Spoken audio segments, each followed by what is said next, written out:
देखिए सरकारें आएंगी जाएंगी, फांसी की सजा मिलनी चाहिए और जल्दी से जल्दी फास्ट साफ की जो है गुहार लगाना बिल्कुल भी गलत नहीं है और हर एक को लगाना चाहिए।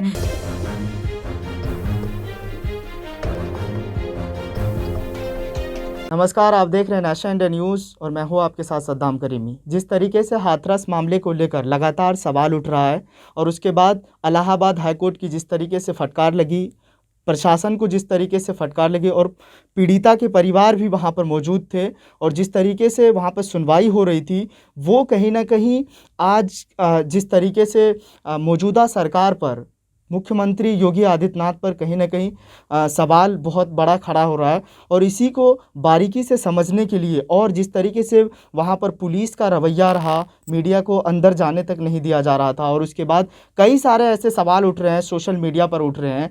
इसी को बारीकी से समझने के लिए आज हमारे साथ हिमांजलि गौतम, अधिवक्ता सुप्रीम कोर्ट की मौजूद है। आइए उनसे जानने की कोशिश करेंगे कि वो इसको किस तरह से देखते हैं, उनकी क्या इस पर राय है। मैम, बहुत बहुत स्वागत है आपका national India thank you news. Saddam ji. Ma'am, पहला सवाल और महत्वपूर्ण सवाल यही होगा कि जिस तरीके से इलाहाबाद हाईकोर्ट ने प्रशासन को फटकार लगाई और उसने साफ तौर पे कहा है कि वहाँ पर जो प्रशासन का रवैया रहा है वो कुछ और इशारा कर रहा है। क्या लगता है आपको, क्या सच छुपाने की कोशिश हो रही है? क्योंकि पीड़िता के जो बयान था और उसके बाद उस वीडियो को भी डिलीट कर दिया गया है, इसको कैसे देखते हैं आप? देखिए सद्दाम जी, एक तो होता है कि आप एक सुप्रीम कोर्ट के एडवोकेट के तरीके से आपसे मेरी कोई चीज़ पूछ रहे हैं, एक ये है कि मैं एक देश की नागरिक भी हूँ और इस केस को मैं थोड़ा अलग तरीके से इसलिए भी देखती हूँ क्योंकि मैं खुद यूपी में, जहाँ पे हाथरस है, उससे 30 किलोमीटर दूर मेरा खुद का होम टाउन है, तो मैं वहीं से हूँ। तो मेरे तो ऐसा लग रहा है कि मेरे घर की घटना है और मैं उस समय वहीं थी। जब ये घटना आई तो बहुत ही बुरा लगा, क्योंकि मैं खुद भी वहाँ पे लीगल अवेयरनेस प्रोग्राम्स चलाती हूँ, तो मुझे पता है वहाँ पे जो लोग हैं, क्या सोच है वहाँ पे लोगों की, कैसे महिलाओं के साथ मतलब क्या कैसा उनके रवैया है उनका, क्या क्या वहाँ पे खामियां हैं इंफ्रास्ट्रक्चर में, चीज़ों में, क्या सिक्योरिटी के इश्यूज आते हैं महिलाओं को। तो वो जो मेरा जो वहाँ पे, क्योंकि वहाँ पे रह के ग्रास रूट लेवल पे काम करके जो मेरा अनुभव है वो बहुत अलग है कि किसी भी चीज़ को मैं यहाँ पे एक एसी चैम्बर में या एक 5 स्टार होटल से या सुप्रीम कोर्ट से अगर मैं उस चीज़ को देखूँ तो जो मीडिया दिखाता है तब मैं उसको देखती हूँ, लेकिन ज़मीन पे, क्योंकि आप खुद पत्रकार हैं तो आप समझते हैं कि जो ग्राउंड रियलिटी और जो पर्दे पे आती है उसमें बहुत फ़र्क होता है, जो लोग आपको बताते हैं। तो मैं इन चीज़ों पे भी चर्चा करूँगी, लेकिन अभी जो आपका पहला जो ये सवाल है कि जो प्रशासन को फटकार लगी है, तो देखिए क्योंकि स्मॉल टाउन्स में जनरली भी ये होता है कि हम देखते हैं कि जो ब्यूरोक्रेट्स हैं, जो वहाँ का प्रशासन है, जैसे दिल्ली, मुंबई या इन जगहों पे लोग भी थोड़े ज़्यादा अवेयर होते हैं, लेकिन छोटी जगहों पे एक तरीके से एक डेमी गॉड स्टेटस उनका होता है, बहुत एरोगेंस उनके अंदर होती है, वो मतलब अपने आगे समझेंगे नहीं किसी को, आम आदमी की बात नहीं सुनेंगे। और थोड़े से मतलब ये देखा गया है, मतलब अमूमन कि ऐसा नहीं है कि यूपी में ये प्रॉब्लम है, जहाँ पे भी थोड़ा सा फ्यूडल टाइप सेटअप है या कोई बहुत बड़ा मेट्रो नहीं है, थोड़े किसानों की ज़्यादा आबादी है, इतने पढ़े लिखे लोग नहीं हैं, तो जो वहाँ के जो प्रशासन होता है वो उनको लगता है कि उनसे ऊपर कोई नहीं है, तो वो एरोगेंस उनके काम में दिखती है, हर चीज़ में दिखती है। तो जो हाईकोर्ट ने कहा है फटकार लगाई है, तो हाईकोर्ट का काम है कि वो उसको देखना। आप वो हाईकोर्ट और एक प्रशासन अलग अलग चीज़ें, गवर्नमेंट से अलग कोर्ट, इसीलिए कुछ जुडिशरी लोगों का आरोप है कि कोर्ट सरकार के इशारे पे काम करती है। आप देखिए वो लोग तो ऐसे आरोप लगाएंगे, लोग तो कहेंगे अगर आपकी मर्जी की बात बोल दी तो जी ठीक है, आपके अगेंस्ट जो फैसला गया तो उसमें कहेंगे कि जी सरकार मिली हुई है, कोर्ट मिला हुआ है। कैसे आपको कोर्ट मिल जाएगा? उसमें आप खुद बताइए, आप सुप्रीम कोर्ट भी है, हाई कोर्ट भी, मैं खुद सुप्रीम कोर्ट की लॉयर हूँ, हाई कोर्ट के, तो वहाँ पे ये तो उनको लांछन लगाने वाली बात होगी। उस तरीके से स्कूल में होता है ना कि किसी बच्चे के नंबर कम आ गए तो वो कहते हैं कि जी टीचर आज गुस्से में था इसलिए मेरा पेपर ठीक से चेक नहीं किया और मैं तो सब आंसर लिख के आया था। तो वो अपनी कमियां छुपाने के लिए आदमी फिर कुछ ना कुछ सरकार इस पर क्यों कार्रवाई नहीं करती है? क्यों सिर्फ एसपी डीएसपी को ही निलंबित करते हैं, डीएम पे कार्रवाई क्यों नहीं होती? देखिए आपको निलंबित क्यों किसको करते हैं, पहले तो आप ऐसे ही किसी को निलंबित नहीं करते मीडिया के प्रेशर में आके, क्योंकि मीडिया भी हर चीज़ सही नहीं बताता है। क्योंकि मैं जब वहाँ पे थी तो ये चीज़ मैंने फर्स्ट हैंड देखी कि वहाँ पे एक्चुअली जो सिचुएशन और जो मीडिया में दिखा रहा है, मीडिया तो एक तरीके से आजकल बड़े पेड हो गए हैं उनके बारे में, क्योंकि 24 आवर्स न्यूज़ चैनल्स हो गए, हर चीज़ को सेंसेशनलाइज करते हैं। मैं तो कहूँगी कि मीडिया पे भी गाइडलाइंस चलनी चाहिए, क्योंकि इसके कितने हार्मफुल इफेक्ट्स हैं। तो वो मैं आप देखते हैं कि वो कुछ भी चलाते हैं, आप एक नैरेटिव क्रिएट कर देते हैं लोगों के दिमाग में। तो जो इंसान, आप तो मतलब क्योंकि मीडिया ही देखता है, कोई भी सपोज बंबई में या साउथ इंडिया में कोई कहीं टीवी देखेगा, यूपी के भी दूसरे शहर में देखेगा, तो जो मीडिया दिखाएगी वही तो हमारा सोर्स ऑफ, एक नॉर्मल आदमी का सोर्स ऑफ इन्फॉर्मेशन है। लेकिन जब आप उसी को ट्विस्ट कर दोगे, सच को आप इस तरीके से, अभी जो हाथरस वाले भी घटना हुई उसमें भी देखिए कई लूप होल्स हैं। अभी आप देखोगे इसमें नई नई चीज़ें निकल के आ रही हैं, और किसी भी चीज़ के बारे में बारीकी से देखिए, आप और मैं पर्सनली एज अ पर्सन तो वहाँ पे थे नहीं, हमें क्या पता। तो अगर वो हमें कैसे पता लगेगा, जब तक उसमें जांच होगी, एविडेंस होगा। अब ऐसे ही तो कल को मैं आपके ऊपर कोई आरोप लगा दूं, आप मेरे ऊपर कोई आरोप लगा दे, तो कोर्ट, वो तो सच नहीं हो जाएगा ना जब तक उस चीज़ को आप प्रूव नहीं करेंगे, एविडेंस नहीं होगा। एक जांच होती है कि इंक्वायरी अपनी निष्पक्ष मतलब एक रिपोर्ट निष्पक्ष होनी चाहिए इंक्वायरी, और वो लिखना भी चाहिए कि निष्पक्ष तरीके से हो रही है। तो वहाँ पे मीडिया का काम है उस चीज़ को, अगर कोई कमी हो तो उसको हाईलाइट करे। कोर्ट का भी काम है, जैसे अभी बॉम्बे में सुशांत सिंह राजपूत का केस हुआ, तो मुंबई पुलिस जिस तरीके से जांच कर रही थी, तो उन पे सवाल उठे, क्योंकि वो कहते हैं ना कि आपको कानून में, मतलब आपको न्याय सिर्फ होना जरूरी नहीं है, न्याय होता दिखना भी चाहिए। तो कोर्ट भी अगर कहीं ऑर्डर देता है तो वो एक रीजनड ऑर्डर देता है, एक अपनी एनालिसिस देता है कि किस बेसिस पे, किन तथ्यों के आधार पे, किस लॉ के आधार पे वो अपना फैसला सुना रहा है। तो इसी तरीके से जैसे सुशांत सिंह वाला केस था, तो उसमें बहुत सारी चीज़ें, मतलब वैसे मुंबई पुलिस इतनी काबिल पुलिस है, इतने बड़े बड़े केसेस उन्होंने सॉल्व किए हैं, तो कैसे इतनी छोटी छोटी चीज़ों की उन्होंने अवहेलना करनी, और 40 दिन तक ना एफआईआर फाइल करी, शुरू से ही आप एक बोल देते हो कि आत्महत्या है, जब तक मतलब इंक्वायरी नहीं हो। तो इसी तरीके से हाथरस वाला जो केस है, यहाँ पे वो जो लड़की थी, देखिए इसमें एक चीज़ सच है, हाथरस वाला जो केस है, चाहे इसमें किसी भी कितने भी तरीके की थ्योरीज आई कि एक लड़की जो कि बहुत छोटी उम्र में उसने अपनी दुनिया छोड़ दी। अब चाहे इसमें कोई बोल रहा है ऑनर किलिंग का मामला है, कोई कहता है कि इसमें उसके साथ उसका मर्डर हुआ है, रेप के भी उसमें थे लेकिन रेप का अभी तक प्रमाण नहीं मिला है।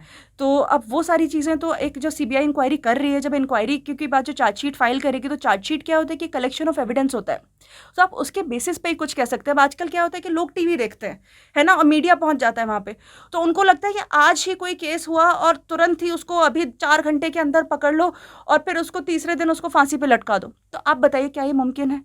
क्या ये मुमकिन है? और अगर ऐसे ही करने लगेंगे तो एक तरीके से विच हंटिंग में बदल तो नहीं जाएगा। लगता आपको, जिस तरीके से पुलिस प्रशासन ने, एक तो पहले उनके साथ रेप किया गया, और वो देखिए रेप पीड़ित किया जो या है नहीं किया वो वो अभी, चीख चीख कर कह रही थी मैम कि मेरी जुबान काट दी गई, और उसके बाद जो है रीढ़ की हड्डी तोड़ दी गई। ये पूरा देश ने देखा इन चीज़ों को लेकर। देखिए लेकिन प्रशासन ने जिस तरीके से वहाँ पे काम किया, एक तो अंतिम संस्कार रात के अंधेरे में कर दिया गया, वो भी बिना मतलब परिवार वालों की सहमति से। तो नहीं लगता आपको कि ऐसे प्रशासन पर कार्रवाई होनी चाहिए, और किन किन धाराओं में मुकदमा दर्ज होना चाहिए, वो हमारे दर्शकों को विस्तार से बताइए। अब देखिए जो प्रशासन ने ये किया वहाँ पे, तो जो मुझे मतलब जैसा कि वो प्रशासन की तरफ से भी एक आर्ग्यूमेंट आया कि वहाँ पे एक लॉ एंड ऑर्डर सिचुएशन भी हो जाता, तो वो भी क्योंकि होता है छोटी जगहों पे, क्योंकि एक लॉयर के तरीके से मैं नहीं कह रही क्योंकि मैं वहाँ पे हूँ, तो वहाँ पे कई बार क्या होता है कि कोई एक्सीडेंट भी होता था, कि जो मेरा होम टाउन है वहाँ से हम जैसे आगरा, मैं छोटे से कस्बे से आती हूँ, हाथरस भी छोटी जगह है, जो मेरा होम टाउन हाथरस से भी छोटा है। तो वहाँ पे अगर सपोज कुछ भी हो जाता है, कुछ पसंद, तो लोग क्या करते थे कि सड़क रोक लेते थे। तो जो सपोज मेरे घर से अगर या मेरे आसपास के एरिया से कोई आगरा इलाज के लिए जा रहा है, किसी ज़रूरी काम के लिए जा रहा है, तो उन्होंने तो वो रोड को पूरा ब्लॉक कर देते हैं। ये आपको पता है ना कि छोटी जगह पे चीज़ें होती हैं, और उसकी वजह से सपोज कोई कोई हार्ट अटैक का पेशेंट जा रहा है, वैसे क्योंकि छोटी जगहों पे इतने हॉस्पिटल्स वगैरह नहीं है, मतलब लॉ एंड ऑर्डर को तो नहीं, लॉ एंड ऑर्डर खराब तो लोगों की जान चली जाती है, तो बहुत ही मुश्किल होती है लोगों को। तो आप तो एक अपने एक प्रोटेस्ट एक चीज़ होती है डेमोक्रेटिक तरीके से, लेकिन उसके आप कितने फार फेचिंग रिपरकशंस होते हैं। परिवार वालों का कहना है। लेकिन फिर भी मैं कहना चाहूँगी कि रात को इस तरीके से करना इनसेंसिटिव था। कोर्ट ने उसका संज्ञान भी लिया है, क्योंकि एक जो डेड बॉडी के भी जो राइट्स होते हैं उनकी, जो वो होता है, एक रेस्पेक्ट होता है। तो मैंने एक आर्टिकल भी लिखा था राइट्स ऑफ डेड बॉडीज़ पे, तो वो आप देखेंगे तो उसमें सारे उनके राइट्स हैं कि एक सम्मानजनक तरीके से उनका क्रियाक्रम होना चाहिए। तो वो सारी चीज़ें कोर्ट ने संज्ञान लिया, तो उस पर जाँच होगी, कहाँ कहाँ पे उनकी कमियाँ रही हैं वो भी उजागर होंगी। तो अगर है तो उन पर एक्शन तुरंत जरूर लेना चाहिए। लेकिन एक और चीज़ मैं आपको बोलूँगी कि इस केस में जो मीडिया का भी जो रवैया रहा है शुरू से, कि ये रेप केस है और ये मर्डर हुआ, ऐसे किया, वो 4 लोग थे, तो आप एक बात बताइए, अगर वो 4 लोग जो भी इनका नाम है, तो अगर उन्होंने सच में ये अपराध किया है, तो मैं कहती हूँ कि, और सभी लोग कहेंगे, आप भी कहेंगे, हर बच्चा कहेगा कि उनको कड़ी से कड़ी सज़ा मिलनी चाहिए, कि जो शुरू में जो फैक्ट सामने आए थे। लेकिन आप एक चीज़ सोचिए कि अगर मुझे दूसरा एंगल भी सामने है, अगर ये ऑनर किलिंग का मामला हुआ, तो आप ये सोचिए कि कोई 4 ऑनर किलिंग भी होती है उस जगह पे। I mean that is a truth, हमारे देश में ऑनर किलिंग भी होती है, क्योंकि ये भी कहा गया कि उस लड़के के और उस लड़की के साथ प्रेम संबंध थे, और उसके आपस में इनकी पुरानी रंजिश भी थी। तो अब उस एंगल से भी क्योंकि जांच हो रही है, तो उसमें अगर ऑनर किलिंग था अगर, तो आप उसमें देखिए कि 4 लोग अगर वो इनोसेंट हुए 1% को, तो आप सोचिए कि उनके साथ कितना गलत होगा कि आप, क्योंकि एक मीडिया का प्रेशर या फिर एक पूरी दुनिया को ये दिखाना था कि जी हम एक्शन ले रहे हैं, तो हमने कोई भी 4 लड़के लेके उनको पकड़ लिया या फिर हमने उनको सजा दे दी। तो कानून तो ये नहीं कहता ना, ये भी कहते हैं कि 100 अगर दोषी अगर छूट भी जाए तो एक इनोसेंट को उसमें सजा नहीं मिलनी चाहिए। तो अगर उन लड़कों ने अपराध किया है तो उनको कड़ी से कड़ी सजा दो, उनको फांसी की सजा मिलनी चाहिए और जल्दी से जल्दी फास्ट ट्रैक कोर्ट में ये मैटर चलेगा। ये आपको पता ही प्रशासन होगा। पे क्या कुछ होना चाहिए? प्रशासन पे मैं जानना चाहता हूँ, देखिए- ऐसे प्रशासन पे किन किन धाराओं में मुकदमा दर्ज हो सकता है? देखिए, प्रशासन में अभी मैं क्यों उस बारे में अभी नहीं बोलूंगी, क्योंकि कि किन किन धाराओं पे, क्योंकि जब तक उनकी सारी चीजें कि उन्होंने जो चीज अभी तक परिवार कह रहा है उनका, और परिवार भी परिवार hasn't come with clean hands. आप ये चीज देखिए, तो उसमें किन किन धाराओं पे मुकदमा, जब तक उनकी वो कमी जो कि एग्जैक्टली उन्होंने उनका जो इस्टेब्लिश किया है, तो तब तक उन पे क्यों मुकदमा उन पे होना चाहिए? नेग्लिजेंस हाँ अगर उनके पार्ट पे रही है तो उसको। नहीं, प्रशासन पे बोलने से आप क्यों बच रहे हैं? मैं प्रशासन पे बोलने से नहीं बच रही, क्योंकि आपको पता है, क्योंकि जहां लोग ये भी कह रहे हैं कि वो ऑनर किलिंग का मामला है, और जो मुझे नहीं पता, हो सकता है कि वो ना हो, तो उसमें आपको नहीं पता ना अभी सारे तथ्य। तो मैं अभी से, क्योंकि सब लोग प्रशासन को दोष दे रहे हैं, सब लोग उन लड़कों को दोष दे रहे हैं, तो वो एक बहुत ही मतलब वो तो एक कॉमन ओपिनियन हो गया ना कि वो करोगे तो जी आप बहुत ही अच्छा काम करो, लेकिन आपको दूसरा सिक्के का दूसरा पहलू भी तो देखने की आप कोशिश करिए ना, कि क्या पता वहां पे ऐसा हो, क्या पता वहां पे लॉ एंड ऑर्डर इश्यू हो रहे हो, क्या पता वहां पे, क्योंकि जिस तरीके की पॉलिटिकल पार्टीज भी आके इस मामले तो को, मैम सिर्फ और पुलिस आप वाले एक और जमात बात हैं। बताती हूँ कि आपको जो जिस तरीके से इस मामले को एक सांप्रदायिक हिंसा भड़काने का, आपको पता है कि जब ये केस हुआ तो सोशल मीडिया पे मैंने एक वीडियो भी अपना मैम, डाला था। इंसाफ की गुहार लगाना ये इंसाफ कहाँ की से नहीं, सांप्रदायिक दंगा हो सकता है? इंसाफ की जो है गुहार लगाना बिल्कुल भी गलत नहीं है, और हर एक को लगाना चाहिए। देखिए, सरकारें आएंगी जाएंगी, लेकिन इस देश का जो हमारा एक तरीका है, एक लोकतंत्र है, और एक जो हमारा रूल ऑफ लॉ है वो रहना चाहिए। एक डेमोक्रेसी का पत्रकारों का काम है कि कहीं पे कोई कमी है उसको उजागर करें। ऑपोजिशन का काम है कि अगर कोई पार्टी ढंग से, एक और भी चीज लोगों ने बोली है कि हाँ वहां पे राजस्थान क्यों नहीं जा रहे, यहीं पे क्यों आ रहे, तो वो भी ठीक है। मैं तो उसमें ये भी कहूंगी कि अगर सेलेक्टिव भी कर रहे हैं तो किसी अच्छे काम के लिए आप वो कर रहे हो तो वो ठीक है, लेकिन अगर आप एक अच्छा काम करने जाते हो और उसके आड़ में आप और चीजें खराब कर रहे हो, आपको पता है सोशल मीडिया पे इसको बना दिया इन्होंने अपर कास्ट और लोअर कास्ट का एंगल। अब आप खुद एक जिशान जी एक बात बताइए, बहुत सारे क्रिमिनल अटैक्स होते हैं, मतलब टेररिस्ट अटैक्स होते हैं, और उसमें मतलब बहुत सारे केसेस में मतलब मुस्लिम्स का नाम सामने आता है, तो वो सारे मुसलमान खराब होते हैं? नहीं होते ना।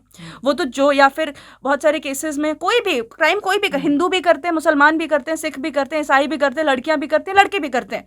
तो ऐसा नहीं है ना कि वो जो क्राइम करता है वो बंदा रिस्पॉन्सिबल होता है ना। आपको लगता है कि ये जातिवाद, आप एक चीज के लिए पूरी कम्युनिटी को, आप पहले तो किसी के लिए आप दोषी नहीं कर सकते, उसके बाद उन्होंने जातिवाद को बढ़ावा दिया। फिर वो कहते हैं कि ये जो अपर कास्ट और ये जो दलित की लड़की थी, तो क्योंकि मैं वहां पे लड़कियों के लिए काम करती हूँ ना, मुझे पता है। मैं वहां पे जाती हूँ अलग अलग स्कूल कॉलेज में, जब भी सुप्रीम कोर्ट से छुट्टी होती है तो मैं वहां पे उनको उनके राइट्स बताती हूँ। तो मुझे वहां पे ऐसा नहीं कि मैं वहां पे जा रही हूँ तो जैसे आप यहाँ पे मेरा इंटरव्यू ले रहे हो तो मुझे वहां पे उस तरीके से बड़ा वेलकम ट्रीटमेंट मिलता होगा, नहीं मिलता। मुझे लोगों को अच्छा नहीं लगता। एक तो लड़की वहां पे बोलती है, कहीं भी नहीं उनको लोगों को पसंद आता, लेकिन अगर उनके राइट्स और उनको और स्ट्रांग बनाती है तो मुझे वहां पे बड़ा लोगों का, प्रशासन का इसमें कोई वो नहीं था। लोग भी नहीं चाहते कि अरे ये तो हमारी लड़कियों को जाके बिगाड़ देगी। वहां पे मेरी किसी ने मदद नहीं करी, मेरा जो सिंगल हैंडेड इनिशिएटिव था। तो आप अच्छा आप बताइए कि लीगल अवेयरनेस करके कुछ इंसान बुरा काम करता है? नहीं, अच्छी बात है ना।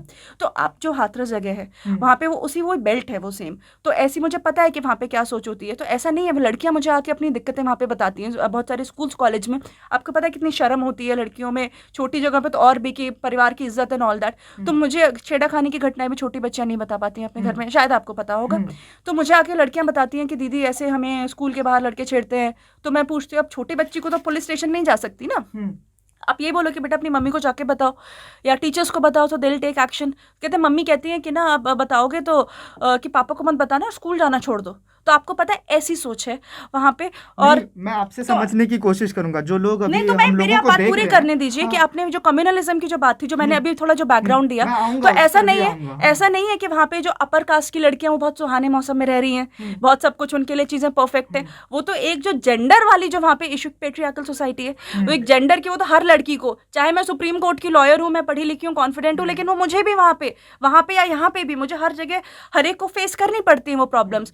तो वहां पे एक अब फिर उसके बाद सोशल मीडिया पे जब ये सारी जो पॉलिटिकल पार्टीज ने उसमें कि अपर कास्ट और लोअर कास्ट का एंगल दे दिया, तो वहां पे सोशल मीडिया पे ये कि ठाकुरों की और ब्राह्मणों की लड़कियों का रेप होना चाहिए तब इनको समझ आएगा। तो ये कौन सी पॉलिटिक्स है? अगर आपको उसको इंसाफ दिलाना चाहिए तब आप उसमें, आप इंसाफ दिलाने के लिए आप क्या करोगे? जस्टिस फॉर जस्टिस, आप क्या चाहते हो जस्टिस में? इनसे पूछ लो कि जो जस्टिस की गुहार कर रहे हैं क्या, कैसे आपको जस्टिस लगेगा कि किया गया? एक इम्पार्शियल इंक्वायरी हो, है ना? आपको पुलिस पे भरोसा नहीं है कि चलो उसका गवर्नमेंट के साथ उसका मैम, प्रेशर कैसे होगा, तो भरोसा अब है सीबीआई पुलिस पे? इंक्वायरी, अब नहीं, चलो ठीक है, नहीं है हाँ, आपका, क्योंकि वो हाँ, मैंने जो चीज़ पहले बोली कि सीबीआई इंक्वायरी हो रही है, कोर्ट के सुपरविजन में सब कुछ हो रहा है, मीडिया है वहाँ पे, तो क्या चुप जाएगा आप में? तो क्यों लग रहा है कि आपको वहाँ पे जस्टिस लगता है नहीं मिलेगा? इंसाफ मिलेगा। हाँ जी, बिल्कुल लगता है। मुझे अपनी न्यायपालिका पे और मीडिया पे, हर चीज़ पे, मुझे सरकार पे पूरा भरोसा है। तो मुझे लगता है कि इंसाफ मिलेगा। चलिए, बहुत शुक्रिया हमसे बातचीत करने के लिए, थैंक आपने यू सो मुझे मच। महत्वपूर्ण समय दिया। तो ये थी हमारे साथ हिमांजलि गौतम, जिन्होंने सभी सवालों के जवाब बारीकी अंदाज में दिए, जिनका साफ तौर पे कहना है कि जिस तरीके से अभी कोर्ट में मामला चल रहा है, कोर्ट का सुपरविज़न हो रहा है और तमाम सारी चीज़ों का जो देखा जा रहा है, वो कहीं ना कहीं को इंसाफ मिलेगा। चैनल को सब्सक्राइब नहीं किया है तो प्लीज़ सब्सक्राइब कीजिए और ताज़ा अपडेट पाने के लिए बेल आइकन को दबाना ना